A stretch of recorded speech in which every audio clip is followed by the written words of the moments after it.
Hello, my name is Lauren. And I'm Kai, and welcome to the Theoretical YouTube channel. And the third annual Theoretical Oscars. This is the official ceremony. I don't know when you're watching this, because I don't know when we're going to premiere the video, but we are currently a week and 1 day away from the real Oscars. Are you feeling excited? Wait. It's the third Theoretical Oscars. It's not the third Oscars ever. Yeah, clearly. What is that, on like 92 or something? 93? Yeah, it might be like 94 or something like that. Okay. I don't know, and I don't want to look it up right now. Okay. Yeah. All right. Do you have any thoughts before we get started about awards or movies last year in general? I mean, thoughts on the Oscars. I haven't really kept that up to date on the Oscars recently. Last year I was pretty into them. I won a whole Oscar competition. I'm pretty proud of that. But no, this year I haven't. No. Yeah, I got a book. I just say you want a big book. Big book with a lot of movies in it. But this year I haven't really paid attention to the real Oscars very much. I don't know why. Yeah. I make a spreadsheet every year to help with Oscar predictions, and I cross-examine different awards, and I haven't even finished my spreadsheet yet. So I don't know. I've been a little checked out too this year. Yeah, I don't know why. But I've been very excited about our version because we've gotten not a lot of discourse from you guys, but definitely a lot of votes. And so if you aren't familiar with the Theoretical Oscars format, what we've done is created our own award show where all of the votes come from you. Basically, anyone who has access to our survey link, and that is the entire internet. Yeah, we have a survey link. We post community posts on YouTube. Twitter. Did we do that this year? Yeah. No one really does sent Twitter. out this. No, I sent out the main survey link on Twitter, and we did get a few responses. Oh, okay, sure. All right, so without much further ado, category number 1 was Best Stunt Work, which is one of my favorite categories that we do, because I still can't believe it's not an official Oscar category. Yeah, I like this category too, because I think they do have some technical awards that they give out for stunt work and stuff.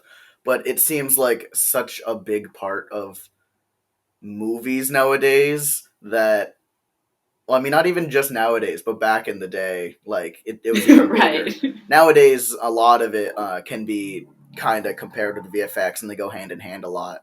But yeah. I think that stunt work is a pretty important part of movies, and I don't get why it doesn't have an actual award in the Oscars. Yeah, we talk about this every year because it just baffles me. But this year's nominees were The Kingsman, Matrix Resurrections, No Time to Die, Shang-Chi and the Legend of the Ten Rings, and The Suicide Squad. Do you have any knee-jerk reactions to the nominees? Did you have a favorite? Because I'm assuming, did you vote? I voted. Yeah, I voted. Did you have a favorite? Okay. I don't exactly remember what I voted for. I think I might have voted for Shang-Chi. Because I think that had... I mean, obviously, it's a fighting movie. It's a martial arts movie. Of course, it's going to have some good right. action It's both a superhero movie and a martial arts movie. Yeah, I didn't... Oh, I guess we saw The Suicide Squad. I didn't see the James Bond movie. You guys saw Matrix. The rest of our family saw it. And then I wasn't really interested in The Kingsman because I haven't seen the first two. Yeah.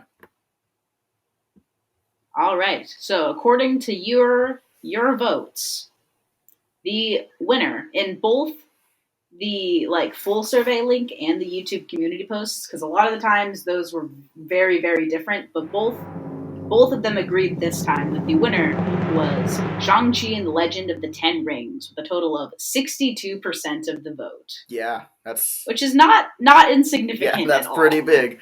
I mean, when it's more than all of the other votes combined, yeah. Yeah, and I think it's really clear why, at least for the first 2/3 of the movie. If it was judging based on just sort of the last battle against Oh gosh, what The was the big Dweller in CGI creature Darkness. called? Yeah, Yes. a great Yes. name. Real creative. Mm. Well, Hmm. but then there's like If the it was Great just that Protector or fight, something. Yeah, yeah, the that was an Ender kaiju Dragon. weren't that creatively made.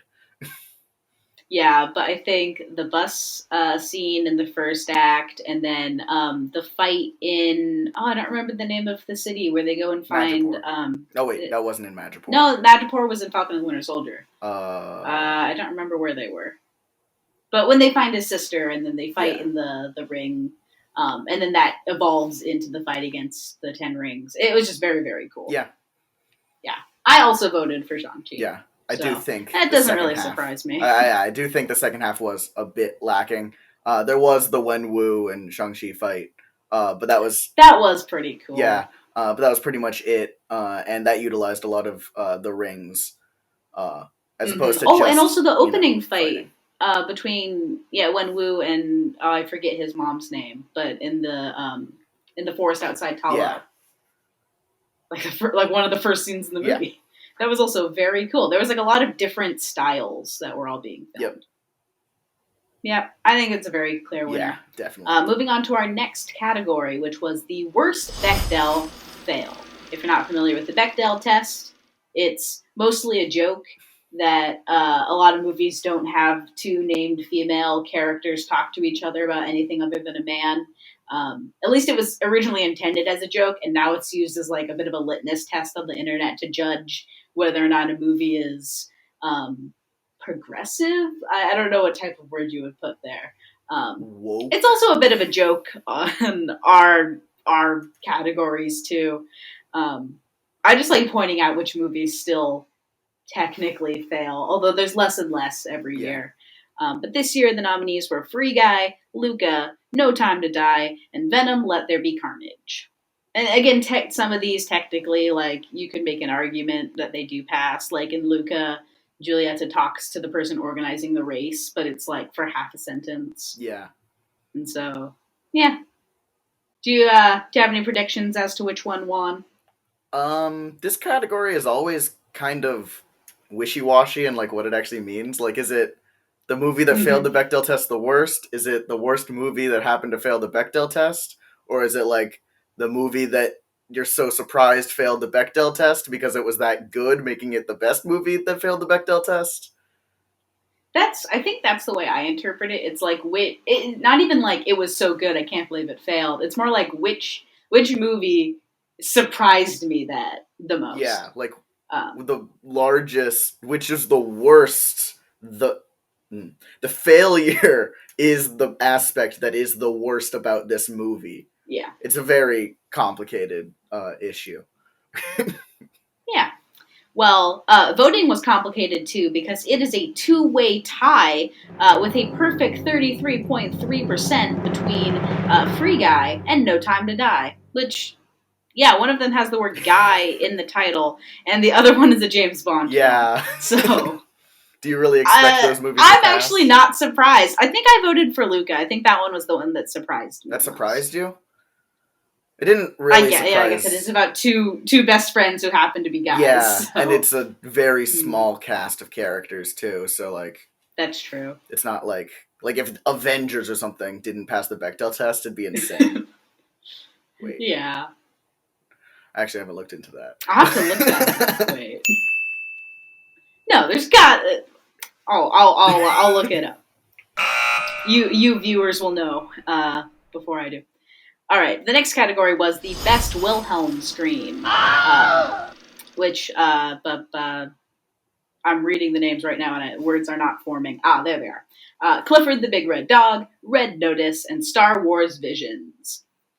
One of these is not a movie, Yeah. but I thought we needed more than just Clifford and Red Notice because these are two movies that I don't know anyone who's seen either of these movies. Yeah, not a great year for the Wilhelm scream. I guess there wasn't No. really many, like, classic, I guess, action type movies like Star Wars or Indiana Jones or something.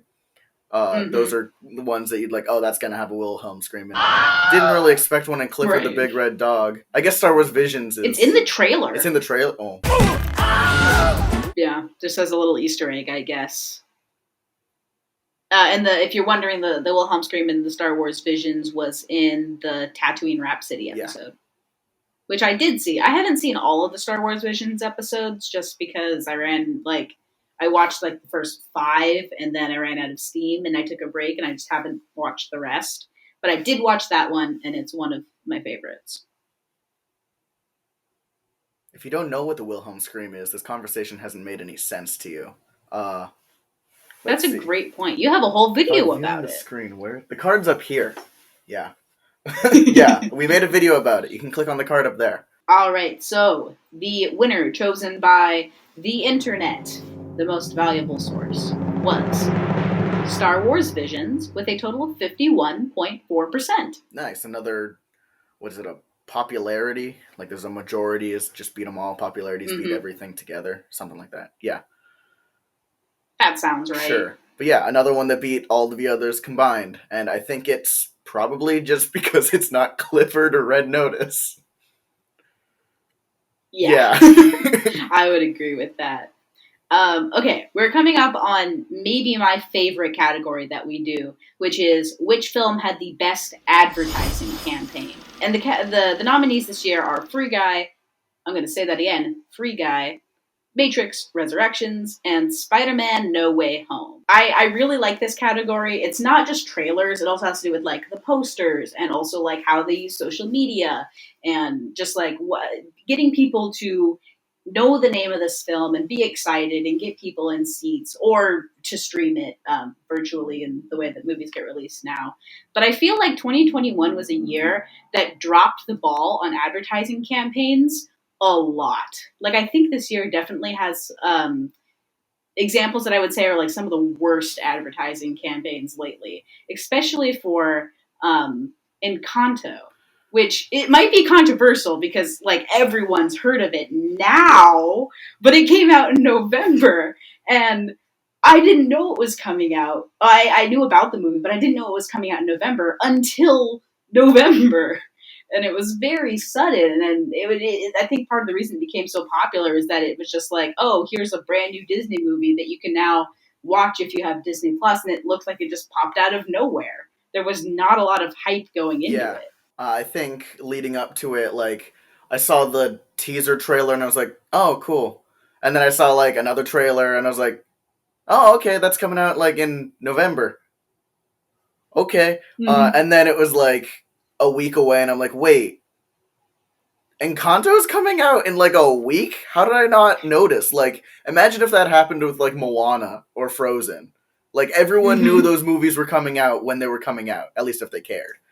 But there are plenty of people who, all the diehard Disney fans probably knew it was coming out. But there are plenty of people who are just casually oh yeah, I'll see a Disney movie when it comes out. That didn't even know it came out when it came out and just saw it on Disney Plus one day. And just, yeah, and the other thing is the trailers were misleading, or not misleading, but just I didn't know what the movie was going to be about. Yeah. I knew it was going to be about a family and a house, and it was going to maybe take place in Colombia. The music kept saying, yelling Colombia, but I read something that was they put that in the trailer and then wrote a song afterwards. Because they were advertising it as a Colombian movie, and they did write a movie that had a lot of emphasis on the heritage, but they didn't actually have a song that said Colombia over and over again. Everything I've seen says that was a very integral part of them making it, but maybe, I don't know. Interesting. The title song does have the word Colombia in the chorus. That's the one. I think that's the one that was written after the first trailer. I think that was one of the last songs written. I mean, I don't know. I could be making all of this up, but I want to say I heard that in an interview with Lin-Manuel Miranda. But I don't know. I could be wrong. Anyway, we just talked a whole lot, about what we didn't like. About a movie that's not nominated. Yep. So let's talk about the actual nominees. Matrix, I feel like it just kind of had a good trailer. It was all right. It was more of like, it's the most traditional, I think, advertising campaign out of the ones on Yeah. this list. Because it was just very much like, yep, the trailer was good. People saw the movie. Yeah. Free Guy is the movie that I really wanted to believe was just a viral marketing campaign. Like they didn't actually make a movie. Or like it was a movie that you could only watch on an airplane. Yeah. I know when I one of the first trailers, maybe it was the first trailer, I think the movie was made primarily by Fox, but then when Disney bought Fox, I think it was released under Disney. I think one of the first trailers opens with like a from the like studio that brought you these, and it's all the live action Disney remakes. And it's like trying to poke fun at them, saying like, yeah, they're not great. Don't really expect this movie to be great too. And immediately I thought, yeah, that's a good advertising campaign. I mean, it's always great when you say that you're terrible, but you can still get people to sit in seats. I did finally end up seeing this movie like 2 weeks ago. I watched it on Disney Plus.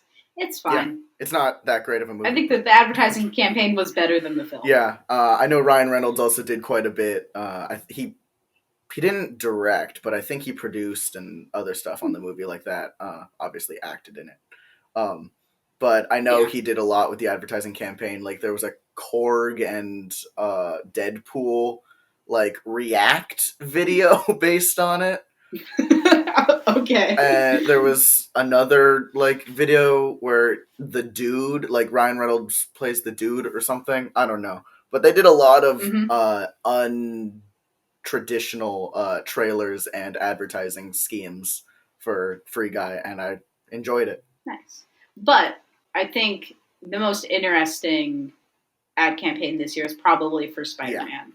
Because it seemed like the entire strategy that Marvel was having was just, we are going to leak stuff about the movie and then just deny it and get everyone to just gaslight the entire global population to believing that these people or these plot elements or whatever is not going to be in the movie. I want to say that there was hardly any supposed rumors and leaks that I saw that weren't actually confirmed by the time I watched the film. Oh, yeah. Like, even ones that I thought were outlandish. It's like, there's no way that Matt Murdock is going to be introduced to the MCU in this movie, even before the multiversal elements. And then he's just there. He was there. Like, that, he wasn't brought in via any multiverse or anything like that. He's just there. He's been there the whole time. He's probably been a superhero longer than Spider-Man. Yeah.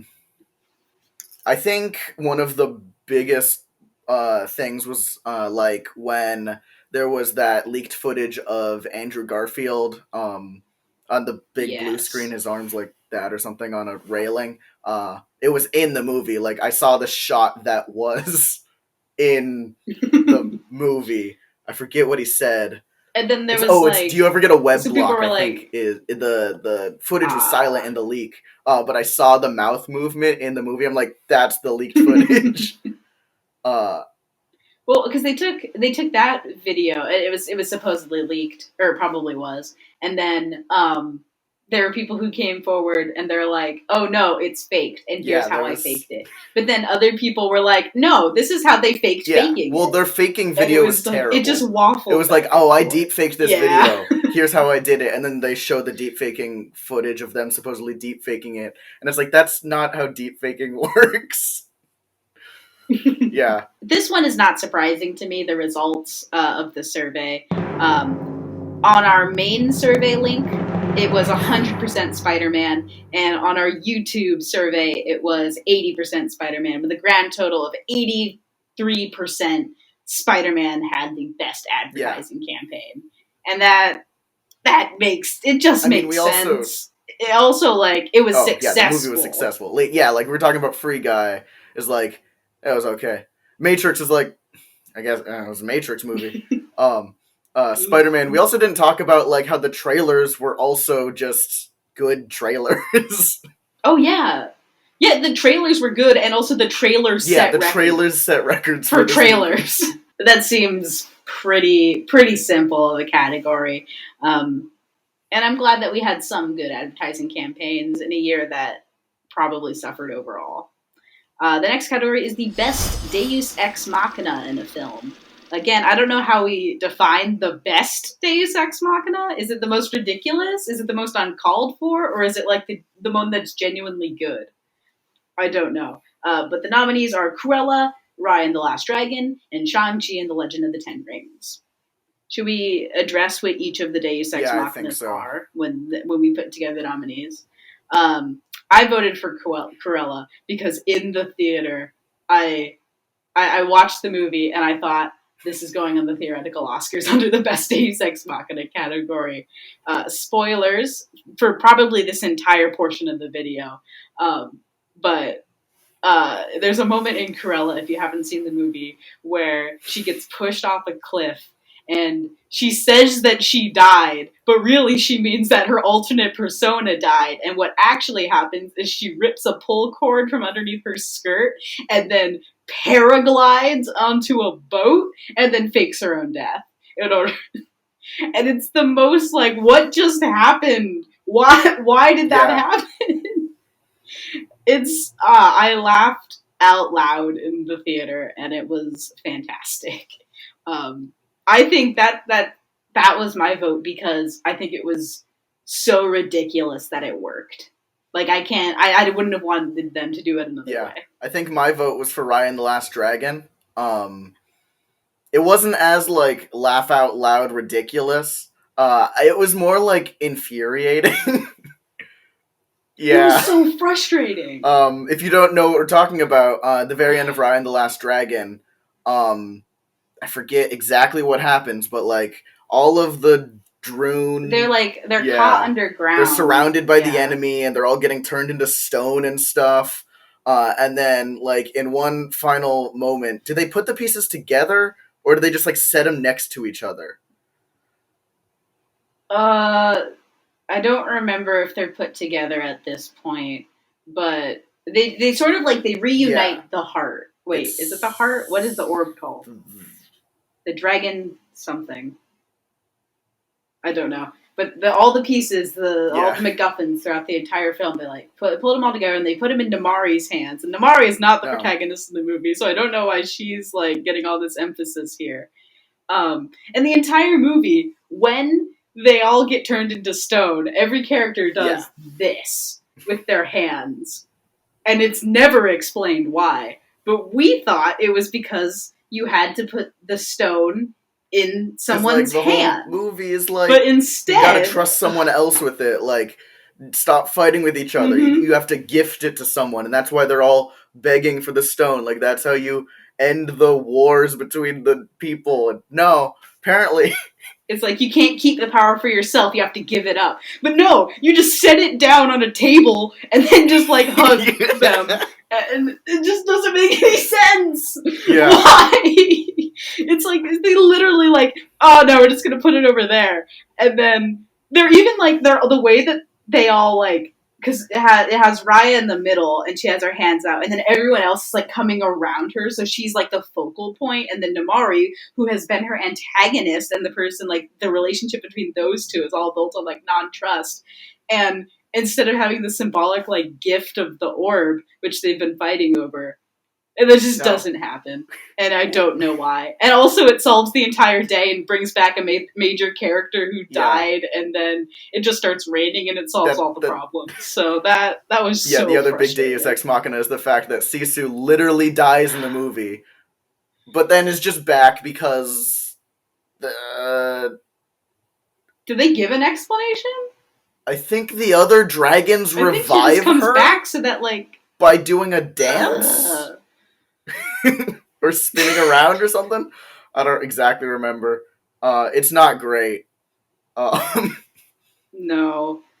And then for Shang-Chi and the Legend of the Ten Rings, again, it's the kaiju fight where it's like such a manufactured conflict that then just, well, it doesn't totally get ended when, Katie, when she fires the arrow after like a day of archery training into the Dweller in Darkness's throat, and then that allows Shang to save the day. It's just very just contrived. They really should have ended it after the battle against the main antagonist. It was kind of strange that they didn't need to keep going. I guess the whole conflict of that movie is kind of interesting in that, like, it's not like it feels like they wanted to have a personal conflict within the family and stuff, but then they also wanted a greater conflict, and they never really found a good way to put those two together. Like, there's a big kaiju fight happening. It feels like what was but also a very personal fight. It feels like what was in the original script was the family conflict, and then the studio came back and was like, no, that's too interpersonal. We need bigger. We need a dragon fighting a tentacle, like, Cthulhu beast, I guess. Yeah. That, I really, really liked that movie, but the ending is just so subpar. I wouldn't say it's really bad, but it's just disappointing after a really good movie. But according to the results, you all were just as frustrated with Raya and the Last Dragon as we were, because it is the best Deus Ex Machina with a total of 61.8%. Yeah. So pretty clear winner there. We had one yet that isn't that big of a winner. I guess there was a split, right? 30-30 between someone. Yes, the tie for the Bechdel fail. And there's another one coming up that is close. But not in the next one. And I think you can probably guess where the next one is going, because it's the most hyped moment for media last year. Our nominees were Kang's appearance in Loki, all of the Spider-Men in Spider-Man, Starro's appearance in the Suicide Squad, and the We Don't Talk About Bruno sequence. One of these things is not like the others, because it's not a superhero film. Although, I mean, you could call and they all have superpowers, right? It's kind of a superhero movie. Great. So it was a great year for superhero media. But, have any guesses which won? Oh, I have no idea. None at all. None at all. None. It's not by as much as I thought it was going to, but yes. It's a lot. All the Spider-Men and Spider-Man won by 76.8%. Very, very clear winner. And obviously, I don't even know which moment this is like specifically referring to, because like it could be the appearance of Andrew Garfield, it could be the appearance of Tobey Maguire, it could be like when all three of them meet. It could be a variety of instances. It almost feels like the last half of the movie is all one big hype moment. Pretty much. Like, that it was. So I did keep up with all of the like leaks and stuff, but I felt like everyone in the theater pretty much knew that, like, I mean, the other Spider-Men are going to be in this movie, right? Especially when like the villains from the other Spider-Man's movies come in, and yes, when Andrew Garfield walks through the door or walks through the portal thing, I saw the outfit. I'm like, okay, that's Andrew Garfield, and I was like silently getting hyped. But then he pulls off the mask, and then like people still are like gasping, like, "Whoa, Andrew Garfield's here!" Like, "Whoa, mind blowing!" And I'm like, I would have never guessed. Even though the entire world guessed 6 months ago. Simultaneously infuriating that they didn't know, and still also like heartwarming that like this is happening. Yeah, I really like moments in theaters where everyone is cheering. Obviously, it's annoying if it's like a lot, like during every the 5 movie, minutes. But if it's sprinkled in there, but yeah, so it was a really good theater experience because everyone was so into it. And they were just really, really excited to see these people back on the big screen. So, clear winner. A lot of these categories had really clear winners this year. I don't know if that speaks to an internet hive mind or just really good examples. Like this year was just a year of good versions of every single one of these categories. All right. The next category for the theoretical Oscars is the worst Oscar snub. So, what film is being snubbed by the Oscar nominations this year? So these are films, projects, and people that are not being recognized at all by the Academy this year. So, for Best Director, we have Denis Villeneuve. Do you know how to pronounce the director's name from Dune? Villeneuve. Nueve? No, Villeneuve. Nuve. I can't tell if it's Villeneuve. French or if it's Spanish. I don't know. Anyway, he directed Dune. Villeneuve. And That then would we be have German. Far from the Tree for Best Animated Short, Inside for Cinematography, The French Dispatch for Editing, and We Don't Talk About Bruno for Best Song, which absolutely baffles me that that's not nominated. Yeah. I read something that said it was going to be performed at the ceremony, but it's not nominated. Wait, they're gonna okay, that's interesting. Well, yeah, because the alternative would be performing Dos Oreguitas, and that's just not a good performance song. Like, Remember Me wasn't good from Coco, and like, Remember Me from the Coco soundtrack Oscar performance was just like a weird. It's like it was a bad Oscar performance, and then it won, and you could tell they that, tuned the guitar on stage because they didn't have time to prepare backstage or something. I don't know. It's not a good performance song. I think We Don't Talk About Bruno not being nominated in this case might just be because Disney thinks that anything from Lin-Manuel Miranda in a Disney project is going to win the Oscar. Why? He so maybe they're just have an Oscar. He was nominated for Moana but didn't win. But also, what are the other nominations for songs? I looked at it's the one from No Time to Die and a few other ones I hadn't heard of.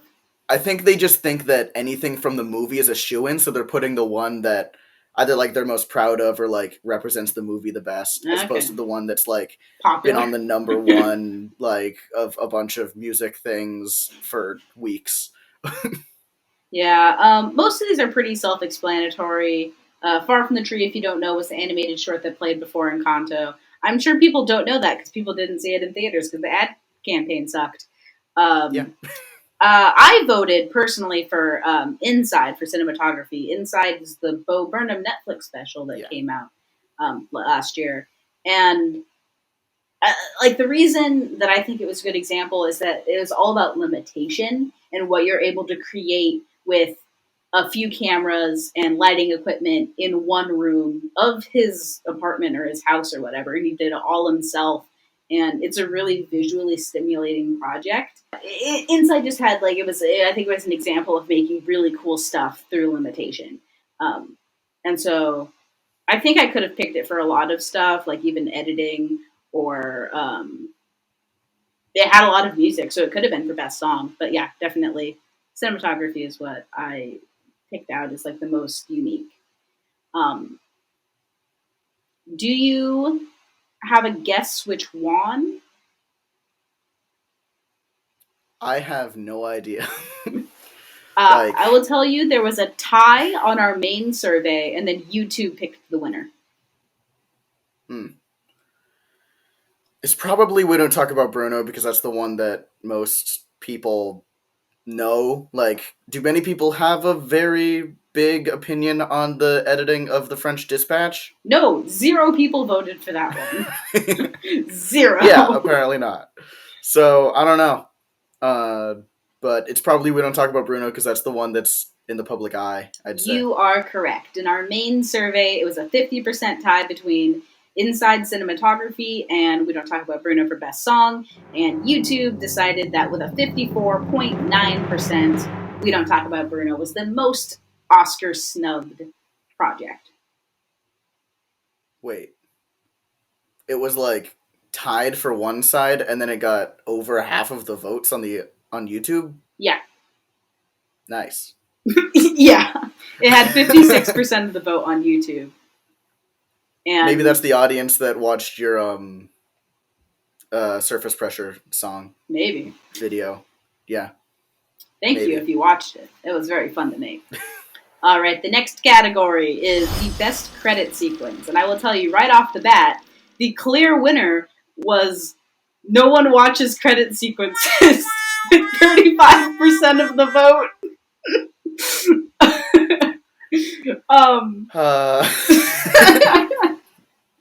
But our nominees this year were Black Widow, Encanto, Loki, and Mitchell's versus the Machines. I have the next winner listed as well, so we can Yeah. continue to Okay. discuss this. I put that as a joke answer and it won. Even when like three. Wait, I thought Spider-Man was on here. Oh no, I didn't have. Oh, it should have been on there. Oh, that was such a good credit sequence. Yeah, I thought it was on there. Uh, well, if it was on there, there would have been like three. Maybe I mean, if Encanto was a superhero movie, four superhero movies on this list. Everyone knows that you watch the credits of a Marvel movie or project. Oh yeah. Well, like, and the I mean, interesting come one on. about Black Widow is that that was the only one of these that was opening credits. The others were all end Yeah. credits. Yeah, this is really interesting. Loki was the only TV show. I really liked not the opening credits, but the ending credits of Loki. I really really liked. Yeah, I really like the ending credits of Loki. Yeah. If you aren't familiar with the other ones, Mitchell's versus the Machines had like a scrapbook theme. So like it had pictures of the characters, and then they would like morph. No, it'd have pictures of the actors, and it would morph into what their characters were. I actually don't remember the order, but it was like sort of the idea of like family and road trips, which tied into the themes in the movie. But it was using like real life with animated, and that was kind of cool. And then I don't remember what the concept was for the Encanto credits. Encanto, I think it was a lot of like casita, Mm. like morphing and magic stuff happening. Yeah, that's cool. Yeah, it's pretty cool. All right, so these I mean, results credits are don't usually have that special of things happening, but when they do, it's pretty cool. yeah. Okay, these results were kind of complicated. So on our main survey, Mitchell's versus the Machines was the clear winner with 66.7% of the vote. But on YouTube, the winner was No One Watches Credit Sequences with 35%. Second place was Encanto with 30%. So overall, Encanto was the winner with 30% of the vote, whereas Mitchell's and the Machines was close behind at 23. Honestly, I'm That might just be surprised. because there's more YouTube votes. Yeah, there was much more YouTube votes. Um, I'm really surprised. I think hardly anyone voted for Loki, and that was Yeah, I that thought was the my coolest favorite. one. Yeah, not for anything special, it really did, but just Yeah, good. I like the music. I think that's the TVA. The song is called TVA. it's very Um, cool, and they switched yeah, it around so like depending on the tone of the ending of each episode, it might have a different yeah. song. It is just very very neat. Um, yeah, but that was results for that category. The next category was the worst sequel or adaptation last year. Our nominees were Amazon Prime's version of Cinderella, Cruella, Dear Evan Hansen, and Space Jam: A New Legacy. I didn't watch I think I might know Space. which one lost. I would be maybe. What's your prediction then? My prediction is Cinderella, because everyone Okay, hates James Corden, that's true. and also Cinderella, the movie. Just I never saw it, I didn't see obviously, it either. but I know a lot of people hated the movie without even seeing the movie. Uh, yeah. I kind of liked Cruella, but in like a almost like it's a so bad it's good kind of movie. Yeah, I saw Dear Evan Hansen in theaters, and that's not a so you bad it's good. did. Yeah, I did. I saw it not opening day, but opening weekend. Ooh, And it's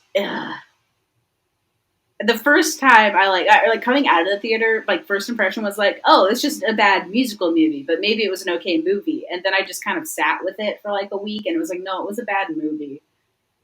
It was just I like the musical. I own the book; it's on my bookshelf. But yeah, just not a very good movie.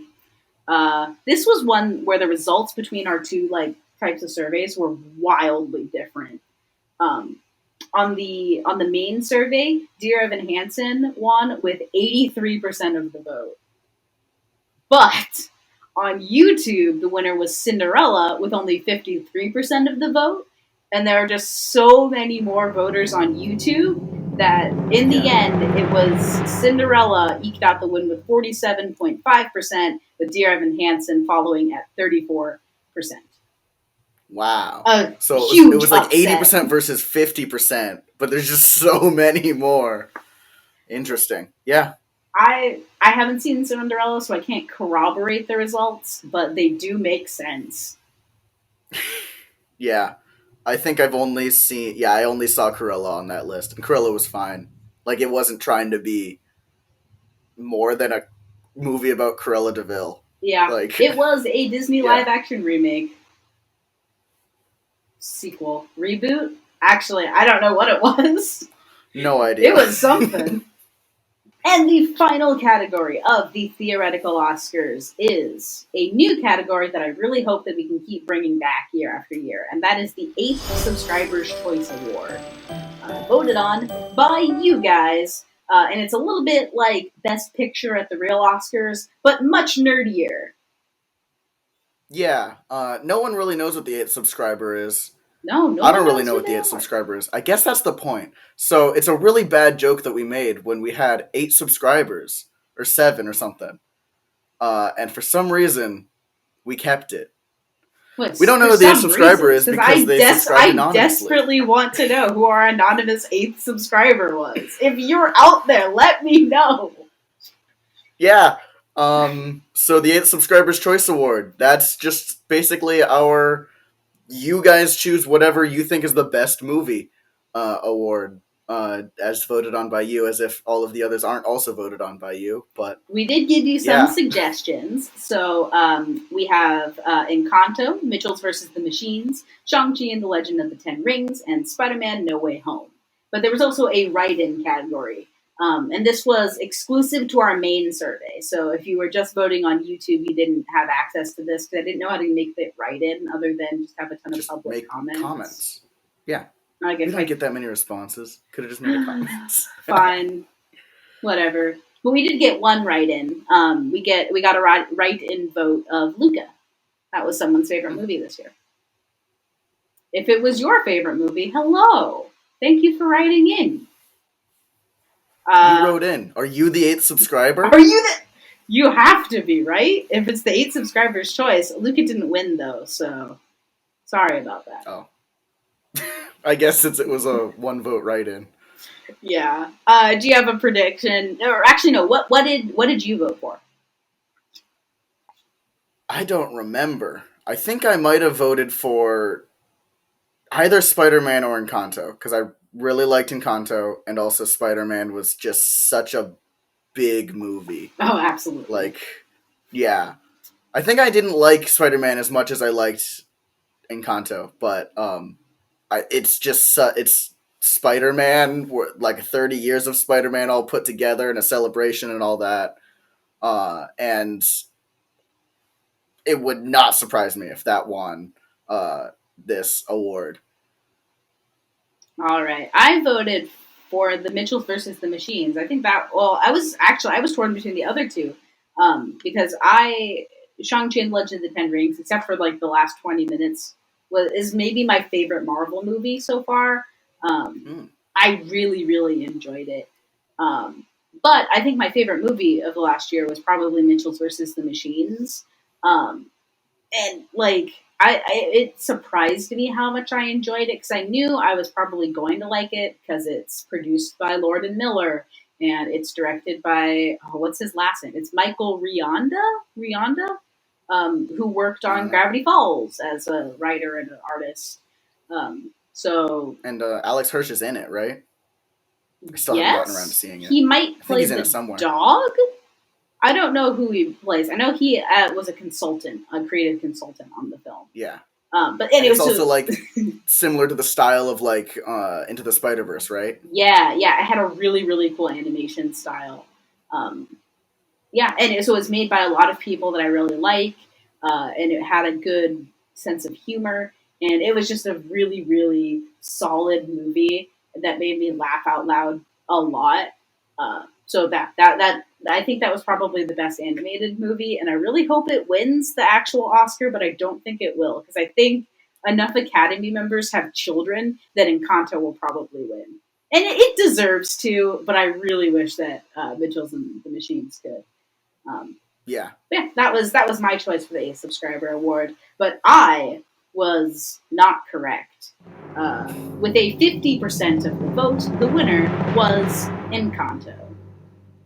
Really? Wow. I Yeah. definitely thought it'd be Spider-Man. No, Spider-Man did have some votes, but yeah, you guys really liked Encanto, which makes sense because I feel like I mean, everyone likes that might just be Encanto. our audience. That Yeah. could be true. That could be true. Yeah, it's everyone likes Encanto. Like, I haven't heard anyone say Encanto is bad. Yeah, I liked it coming Like, I out of the haven't. theater. I think I liked it more when I watched it at home a few weeks later. I think I liked it more the second time, but I did like it the first time too. Yeah. But Just then also, I mean, our audience is very into Disney and stuff. I mean, not that they're not really into Marvel or I say we skew more heavily Sony. towards the Disney side.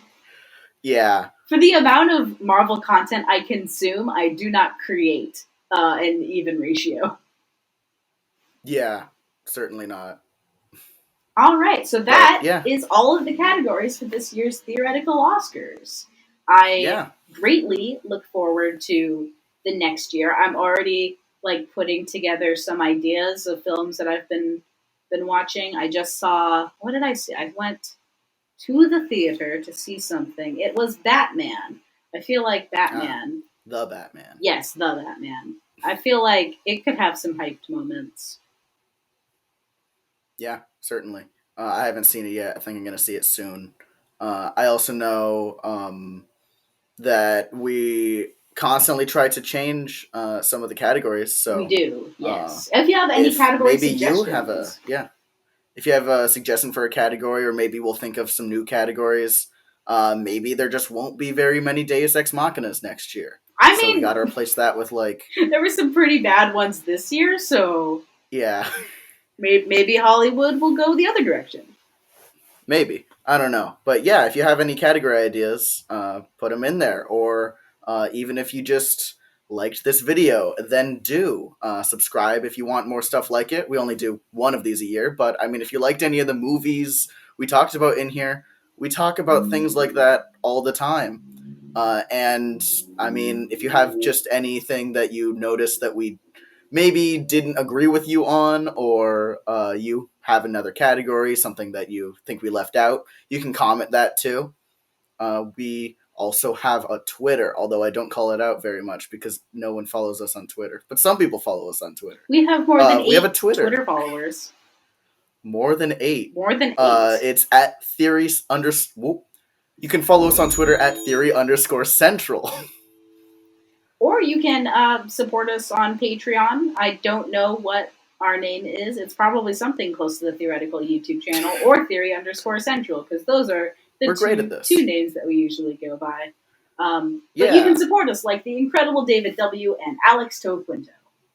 Yeah, we got 2 now. I mean, how cool is Could you that? imagine if we had 8? No. That's right. It's impossible.